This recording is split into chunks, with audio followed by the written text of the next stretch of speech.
எங்க அம்மா மேல எனக்கு ரொம்ப கோவமா வருது. நான் என் தம்பி பாப்பா மேல எவ்வளவு பாசம் வச்சிருந்தேன் தெரியுமா? அவனுக்காக நிறைய செய்யணும்னு யோசிச்சு வச்சிருந்தேன்.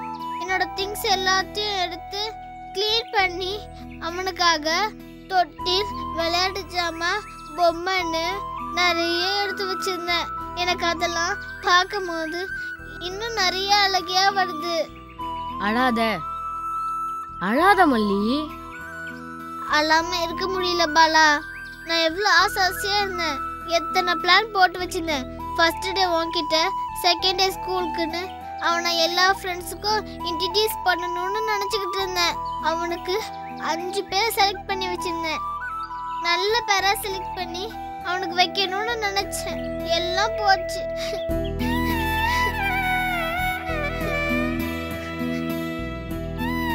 இனிமே வீட்டில் நான் அலோனா ஃபீல் பண்ண மாட்டேன். எங்க வீட்டில் யாருமே இல்லைனாலும் நம்ம தம்பி இருப்பான்னு சந்தோஷமா இருந்தேன். அவனும் ஏமாத்திட்டான். எனக்குன்னு யாருமே கூட இருக்க மாட்டேன்றாங்க. உனக்கு தான் நான் இருக்கேன்ல, நான் உன்னை நல்லா பாத்துக்கிறேன். ஃபீல் பண்ணாத. என் தம்பி பாப்பாவும் இருந்திருந்தா எல்லாரும் நம்ம சேர்ந்து விளையாண்டு இருக்கலாம்ல. அவங்களுக்கு ஏன் புரியாம போச்சு. இனிமே நான் உங்க பக்கத்துல கூட உட்கார மாட்டேன். எதுவும் உங்ககிட்ட செஞ்சுக்கவும் மாட்டேன். அப்படி சொல்லக்கூடாது மல்லி. அவங்க எதுக்காக அப்படி செஞ்சாங்கன்னு உனக்கு தெரியாதுல்ல. இல்ல பாலா, என்னால இன்னும் தாங்கிக்க முடியல. வீட்டுக்கு போய் தனி ரூமை பார்த்தா ரொம்ப அழுகையா வருது. மல்லி எப்பவும் அழக்கூடாது. அவளுக்கு எதையும் தாங்குற சக்தி உண்டு. மல்லிக்கு எப்பவுமே எல்லாமே நல்லதே தான் நடக்கும். நீ அழுதா மூஞ்செல்லாம் செவந்து ரொம்ப அசிங்கமாயிடும். சரி, அப்ப மல்லி அழு மூஞ்சியா? இல்ல. அப்ப சரி, எப்பவுமே சிரிச்சுக்கிட்டே இருக்கணும். மல்லி அழவே கூடாது. சரியா? வா. என்னங்க, நான் என்ன பண்ணணும் கூட எனக்கு தெரியலீங்க. 33 வருஷமா உங்களையும் வீட்டையும் தாண்டி எனக்கு எதுவுமே தெரியலீங்க. ஒண்ணு நீங்க சொன்னதை செய்வேன், இல்ல உங்களுக்காக செய்வேன். எனக்கு அதை தாண்டி யோசிக்க கூட தெரியாதுங்க.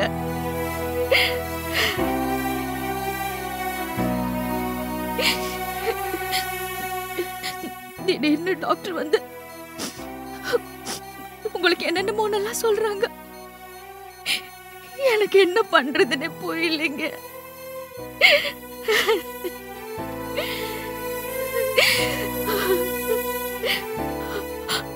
ஒரு விஷயம் மட்டும் நிச்சயங்க,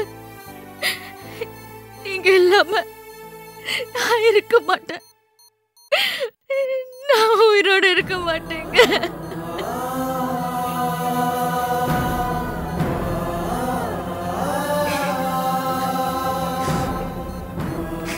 இந்நேரத்துக்கு நம்ம பொண்ணு மட்டும் கூட இருந்திருந்தா உங்களை இந்த நிலைமையில இப்படி படுக்கிற அளவுக்கு விட்டுருப்பாளா?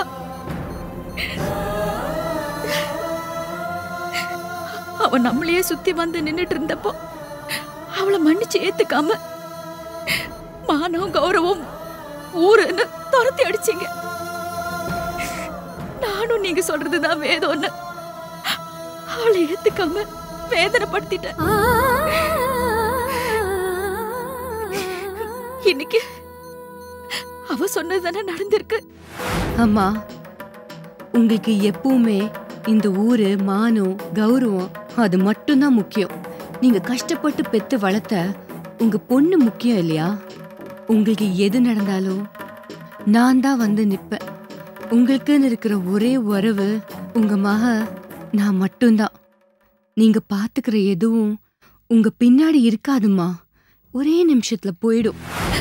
உங்களுக்காக ஊரு, மானம், கௌரவம் இது எதுவுமே வந்து நிக்கலையே.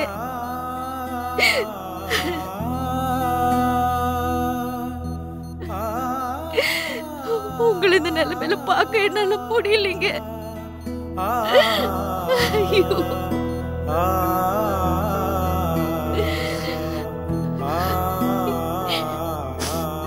உங்க பொண்ணு எப்படி உங்களை தேடி வருவாங்க?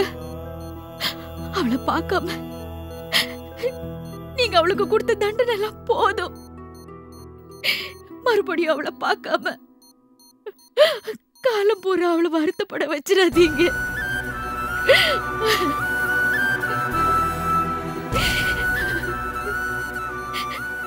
அவங்கள பார்த்து மனசு தேர அழுவணும். இல்லைன்னா அவளால தாங்க முடியாதுங்க, தாங்க முடியாது.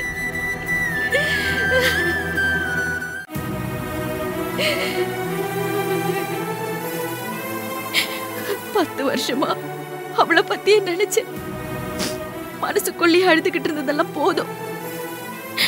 அவ உங்க முன்னாடி வந்து நிக்கும் போது வாயால கேட்க முடியாத மன்னிப்ப அழுதாவது கேட்டுருங்க.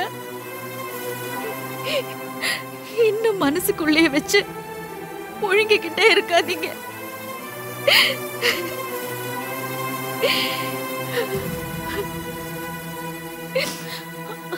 அப்படி உங்க பொண்ணு வந்து உங்களை பார்க்காம போயிட்டாலும் நீங்க அவளை மனசார மன்னிச்சு சந்தோஷமா வாழணும்னு நினைச்சு வாழ்த்திடுங்க.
வினு, என்னாச்சு வினு?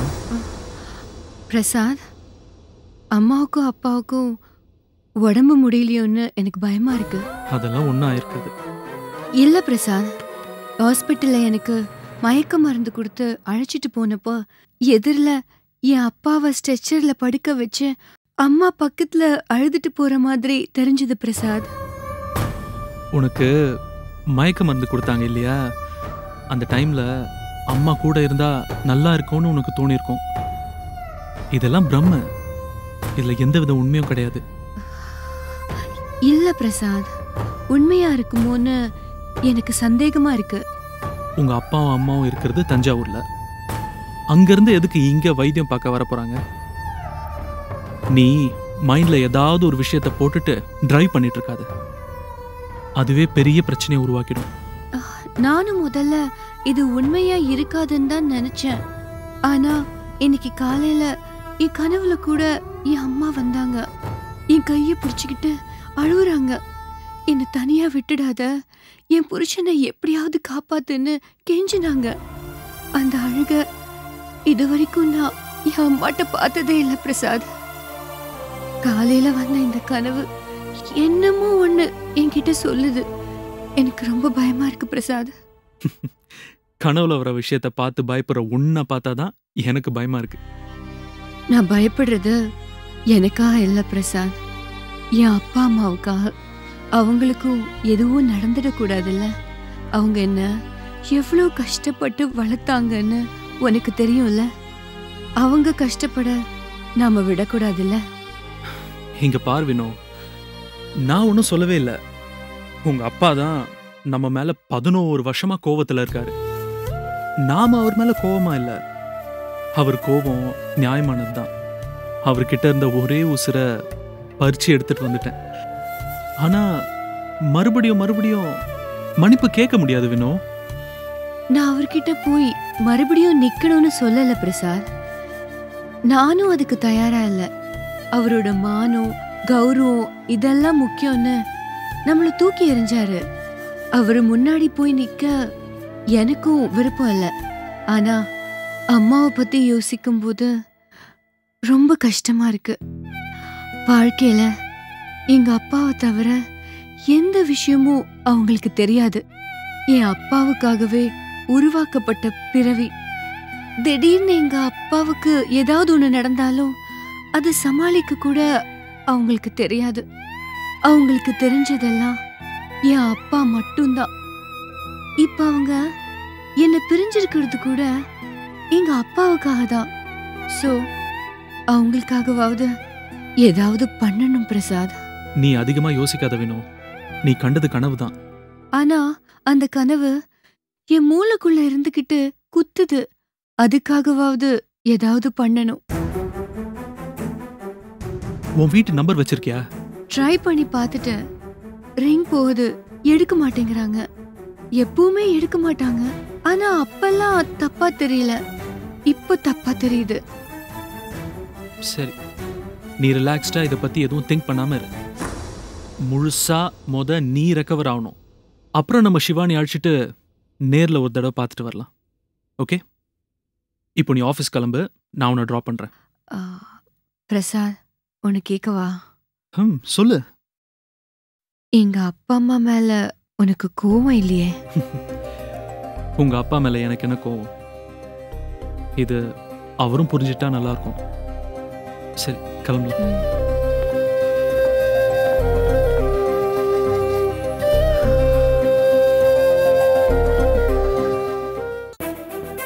என்ன வேணும்? இது உனக்கு முட்டாள்தனமா தெரியல? என்கிட்ட ஒரு வார்த்தை சொல்லியிருந்தேன்னா எல்லா வேலையும் என் தலைமையில இழுத்து போட்டுட்டு உன்னை ஃப்ரீ பண்ணி விட்டுருப்பேனே. கம்பெனி வேலைக்காக உன் குழந்தை நீ இழக்கிறது என்னால ஏத்துக்கவே முடியல. நான் உன்னை இந்த கம்பெனிக்கு பாஸ் ஆக்குனது உன்னோட திறமைக்காக தான். நீ வாழ்க்கையில் அடுத்த ஸ்டெப் எடுத்து வைக்கணும் அப்படிங்கிறதுக்காக தான். எந்த தடையும் உன் திறமை தடை போடக்கூடாது அப்படிங்கிறதுக்காக தான். உன் வாழ்க்கையிலேருந்து சந்தோஷத்தை எடுக்கிறதுக்காக இல்லை. இல்ல சார், நான் இந்த முடிவை எடுத்தது உங்களுக்கு தப்பா தெரியலாம். எனக்கு அப்படி இல்ல. நான் இந்த முடிவை எடுத்ததுக்கு கம்பெனி கரியர் மட்டும் காரணம் இல்ல, சிவானியும் தான். இப்ப இருக்கிற சூழ்நிலையில என்னால சிவானிய சரியா பாத்துக்க முடியல. இதுக்கிடையில இன்னொரு ஜீவனும் கஷ்டப்படக்கூடாதுங்கிறது தான் காரணம். நீ என்ன வேணா சொல்லு, என்னால ஏத்துக்க முடியல. பரவாயில்ல சார், யாராலையும் என்ன புரிஞ்சுக்க முடியாது. நோ வினோ, என்னால உன்னை புரிஞ்சுக்க முடியுது. ஆனா நீ எடுத்த முடிவு தப்போன்னு தோணுது. இந்த முடிவு எடுக்கிறதுக்கு ரீசன் கம்பெனியோன்னு தோணுது. No sir. வினோ, இங்க வேலை பார்க்குற எல்லாருக்குள்ளேயும் ஒரு கேள்வி ஓடிக்கிட்டே இருக்கு. நல்லா வேலை பார்த்தா சம்பளம் அதிகமாக தர வேண்டியது தானே? எதுக்கு பார்ட்னர்ஷிப் கொடுக்கணுங்கிற ஒரு தப்பான ஃபார்முலால கணக்கு போட்டுட்டு இருக்காங்க. உனக்கு இந்த பார்ட்னர்ஷிப்புன்னு பிரித்து கொடுத்தது உன்னோட திறமையை பாராட்டுறதுக்காக மட்டும் இல்லை. எனக்குள்ள உன் மேலே இருக்கிற ஒரு உணர்வும் காரணம். அது அக்கா, தங்கச்சி, XYZ சம்திங். அதுக்கு ரீசன் தேட கூட நான் விரும்பலை. You are part of my family.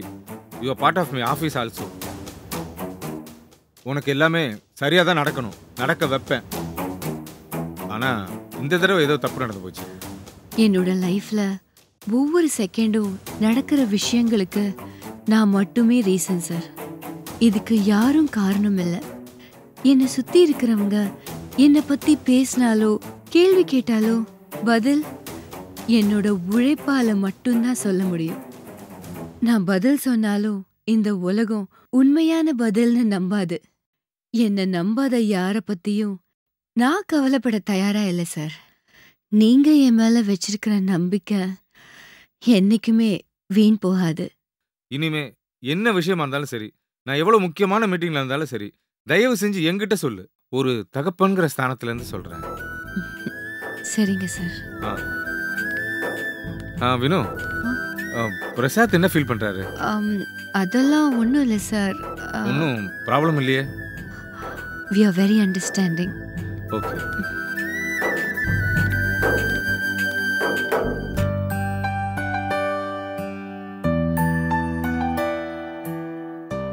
Kamakshi, ஒரு காப்பி எடுத்துட்டு வா. வரேங்க.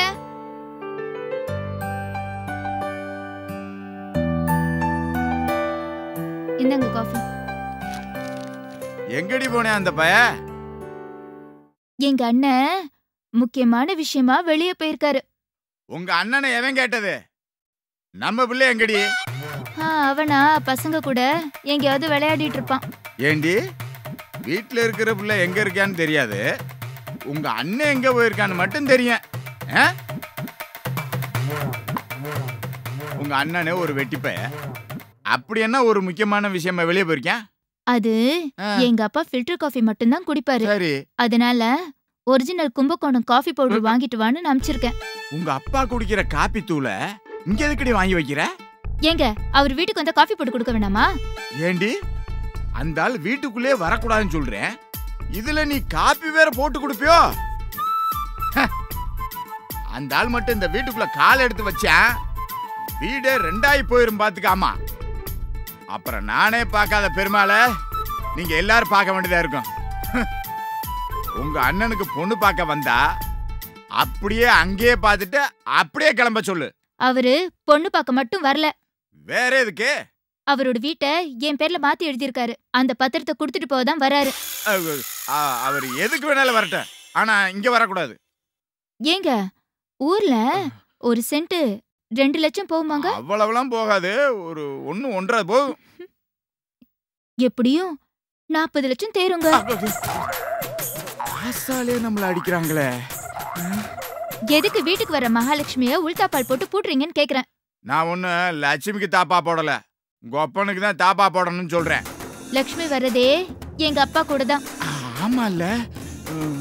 ஏய், என்னை பேசி பேசி ஏமாத்தலான்னு பாக்குறியா? நான் எதுக்குங்க உங்களை ஏமாத்த போறேன்? நீங்க நல்லா இருக்கணும்னு இந்த உலகத்துல நினைக்கிற ஒரே ஜீவன் நான் தான். தினமும் காலையில 5 மணிக்கு ஒரு கனவு வருங்க. அந்த கனவுல ஒரு பெரிய பங்களா தெரியும். அந்த பங்களாக்குள்ள ஒரு சேர்ல உட்காந்து நீங்க பேப்பர் படிக்கிறீங்க. அப்ப நான் உங்களுக்கு காஃபி கொண்டு வந்து குடுக்கறேன். அந்த கனவு நினைவாக போகுதுங்க. எவ்வளவு சந்தோஷமா இருக்கு தெரியுமா? ரொம்ப நல்லா இருக்கே காமாட்சி. அந்த கனவுல நான் அழகா இருக்கனே. போங்க, உங்க அழக என் வயல நான் எப்படிங்க சொல்லுவேன்? ஆனா ஒரே விஷயம் காமாட்சி, உங்க அப்பா மன்னிக்க முடியாத தப்பு பண்ணிட்டாரு. ஏங்க, நீங்க எங்க உங்க கோவம் மானம் கௌரவம் எல்லாம் விட்டு கொடுக்கணும்? நான் அத பத்தி எல்லாம் பேச வரல. இல்லங்க, எனக்கு புருஷன் தான் முக்கியம். நான் உங்களை விட்டு கொடுக்க மாட்டேங்க. என்னோட தெய்வம் நீங்க. உங்களை அவமானப்பட விடுவேனா? அவரு வந்தா நீங்க பேசாம உட்காந்துருங்க. அவர்கிட்ட நீங்க பேச வேண்டாங்க. எல்லாத்தையும் நான் பாத்துக்கிறேன். அவரா வந்து உங்ககிட்ட பேசினா அதுக்கப்புறம் நீங்க பேசுங்க. நம்ம கௌரவத்தை விட்டு கொடுக்க வேண்டாங்க. அந்த ஆளை வீட்டுக்குள்ளே விடக்கூடாதுன்னு சொல்லிக்கிட்டு இருக்கேன். நீ உங்க அண்ணனை ஒட்ட வைக்க போட்ட பிளான் மாதிரியே போட்டுக்கிட்டு இருக்க. நான் யாரையும் ஒட்ட வைக்க பிளான் போடலங்க. நீங்க நல்லா இருக்கணுங்கிறத பத்தி மட்டும்தாங்க பேசிட்டு இருக்கேன். நீங்க சம்பாதிக்கிற பணத்துல சுத்தி கடனை வச்சுக்கிட்டு சொந்த வீடு வாங்க முடியுமா? கொஞ்சம் கஷ்டம்தான். கொஞ்சம் இல்லங்க, ரொம்பவே கஷ்டம். வர ஆப்பர்ச்சுனிட்டிய கப்புன்னு பிடிச்சுக்கிறது தான் கெட்டிக்காரத்தனம். அதெல்லாம் சரிதாண்டி. உங்க அப்பாவை நினைச்சு பார்த்தாத்தேன்